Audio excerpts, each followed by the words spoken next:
नमस्कार दोस्तों, मैं आपका दोस्त मिस्टर सूरजपुरिया और आपका साथ करते हैं ब्रांड न्यू वीडियो के साथ। तो दोस्तों, आज का जो व्लॉग है वो व्लॉग पार्ट 3 होने वाला है। आपने पिछले 2 व्लॉग देखे, बताना आपको कैसे लगे, और अगर नहीं देखे हैं तो जाके उनको देखिए पहले, तो आपको बहुत अच्छा अनुभव होगा और आपको जानकारी होगी कि तिरुपति कैसे आ सकते हैं, कैसे आप दर्शन कर सकते हैं। और अगर आप नहीं आ सकते हो तो हमारी वीडियो के माध्यम से आप उसका आनंद और लुत्फ़ उठा सकते हो। दोस्तों, अभी हम जा रहे हैं श्रीकालाहस्ती, जो कि भगवान शिव जी का वायुलिंगम है। जैसा कि आपको पता है कि हमारे संसार में 5 तत्व होते हैं, उसी तो आप जैसा कि देख सकते हैं सामने कितना ही अद्भुत नज़ारा है, और ये पहाड़ियाँ हैं शेषाचलम की, और सीधे हम जा रहे हैं श्रीकालाहस्ती, जो कि तिरुपति से 47 किलोमीटर दूर है। 1 या 2 घंटा आपको लगेगा अगर कोई जाम नहीं मिला, और जाम मिलता भी नहीं है क्योंकि ये नेशनल हाईवे 71 है। सीधे हम पहुँचेंगे श्रीकालाहस्ती और वहाँ पे आपको दर्शन कराएँगे। आपको किसी भी प्रकार की अगर प्रश्न है, आपका कोई क्वेश्चन है, तो आप कमेंट में दाग सकते हो, हम उसका जवाब अवश्य देंगे। तो दोस्तों, कुछ देर आप इंतज़ार करिए, हम सीधे दर्शन कराएँगे आपको। और अभी है 6 बजे का समय, हम 5 बजे अपने घर से निकल गए थे, ताकि हमारे दर्शन कुशल मंगल और बहुत ही अच्छे हो सकें। तो भाई और बहनों, मैं चाहूँगा कि आप दर्शन मात्र करने से पहले इस जगह का महत्व और उसकी जो प्रभाव है उस जगह का बिल्कुल जानें। मैं जितना मेरे को जानकारी है मैं आपको बताने की प्रयास करूँगा।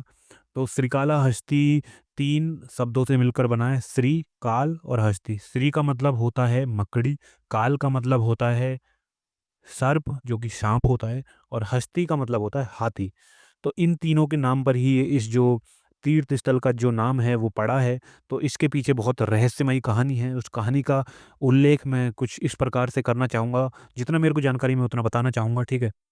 तो साँप, हाथी और मकड़ी ने भगवान के प्रति जो अपनी भक्ति और समर्पण दिखाया, तो उससे जो भगवान हैं वो प्रसन्न होते हैं और उसके बाद में उनको वरदान प्राप्त हुआ। तो यही जो कहानी है, इसी कहानी के पीछे इसका जो रहस्य है मंदिर का। तो दोस्तों, अभी हम पहुंच चुके हैं सीधे श्रीकालाहस्ती में। ये इसका मेन दरवाजा है, सीधे हम पहुंचेंगे और कुछ सीढ़ी हमको चलनी पड़ेगी और सीधे हम दर्शन करके आपको कॉल कर। तो दोस्तों, हमने तिरुपति दर्शन कर लिया है। उसके बाद सीधे हम 40 किलोमीटर दूर श्रीकालाहस्ती आ चुके हैं, जो कि यहाँ वायुलिंग है। ठीक है, 5 तत्व होते हैं हमारे जो संसार में, आपको पता ही है। ठीक है, और उनमें से एक वायु तत्व होता है, जिसका वायुलिंग यहाँ पर उपस्थित है त्रिकालाहस्ती में। त्रिकालाहस्ती एक बहुत बड़ी कहानी है। ठीक है, क्या कहानी है? काला मतलब सांप होता है, और हस्ती मतलब हाथी।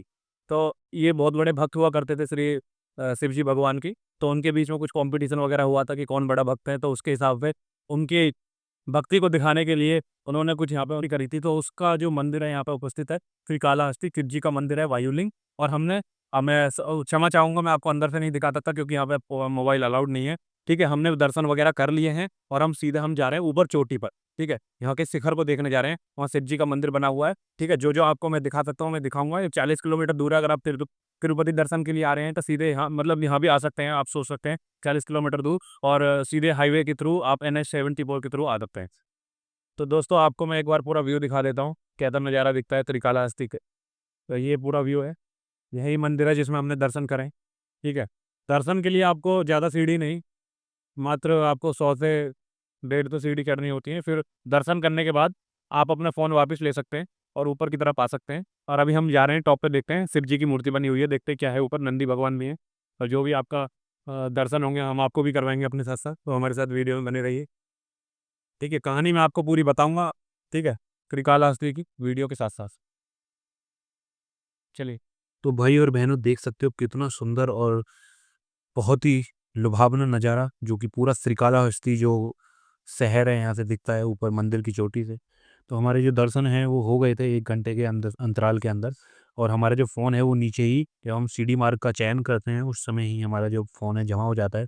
और देख सकते हो, जब आप चोटी पर पहुँचते हो तो श्री शिव जी भगवान और श्री पार्वती मैया का आपको दर्शन करने के लिए जो सौभाग्य है वो प्राप्त होता है। और देख सकते हो यहाँ हम बिल्कुल टॉप की चोटी पर हैं। ठीक है, और कम से कम ज़्यादा सीढ़ी नहीं है, 200 से 300 सीढ़ी आप चढ़ोगे तो सीधा आप चोटी पर पहुँच जाओगे। और उसके बाद में इस तरीके का आपको जो बहुत ही सौंदर्य से भरपूर, और आप कह सकते हो कि कलाकृति आप देख सकते हो मंदिर की, बहुत ही पुराना मंदिर। ठीक है, और जो आप देखोगे तो चकित रह जाओगे इस कलाकृति को देख के, किस तरीके से ये मंदिर बनाया गया है और कितनी बारीकी से इस पर काम किया गया है।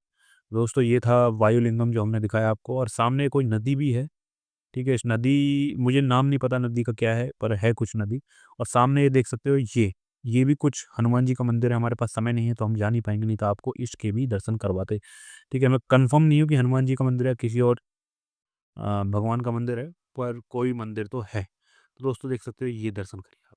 आप घर बैठे-बैठे दर्शन करिए। दोस्तों ये था हमारा छोटा-सा व्लॉग। आप बताना कैसा लगा? बहुत-बहुत धन्यवाद इस वीडियो को देखने के लिए। कोई डाउट हो तो कमेंट्स ज़रूर करना।